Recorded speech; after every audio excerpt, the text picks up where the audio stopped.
guys, we're going to do what we call long-range clinch.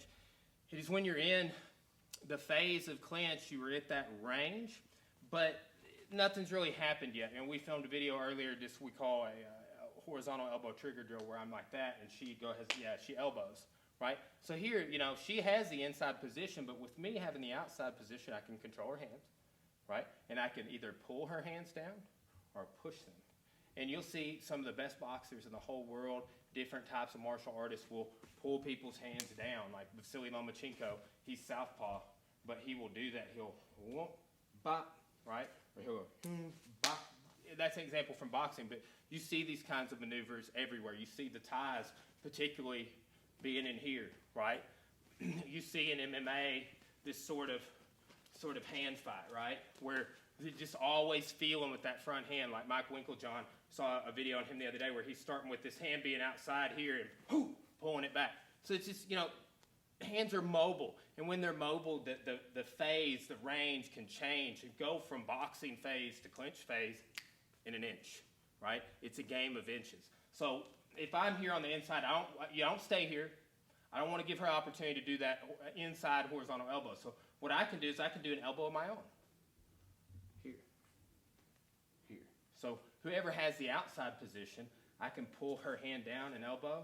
I can kind of pull down and roll an elbow and come into body locks, clinches, okay? So you go on the inside position. You see, you feel you kind of got that. Roll your elbow over the top. Yes, good. It could be nice.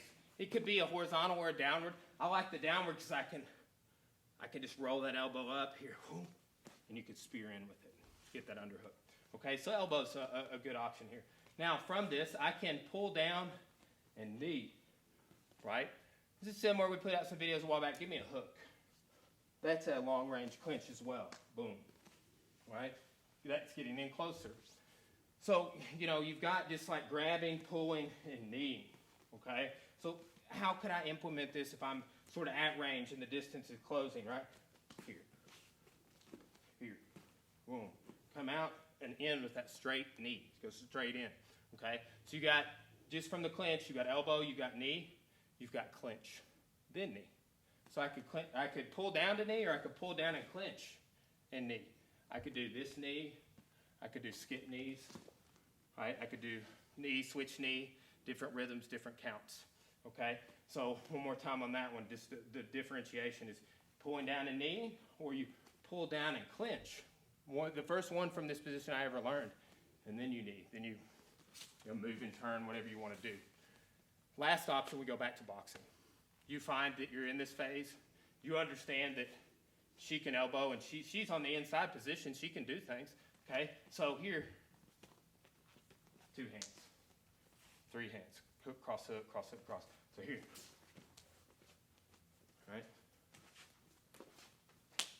So you just follow 3 hands. And that, again, is just as soon as, like, we're kind of outside here, I'm throwing them to the side. I don't want her to have that inside position of my hands. If she does have it, I'm going to control, okay? Pulling down, clinching, elbowing, going back to boxing, okay? So long-range clinch, you got a few options there.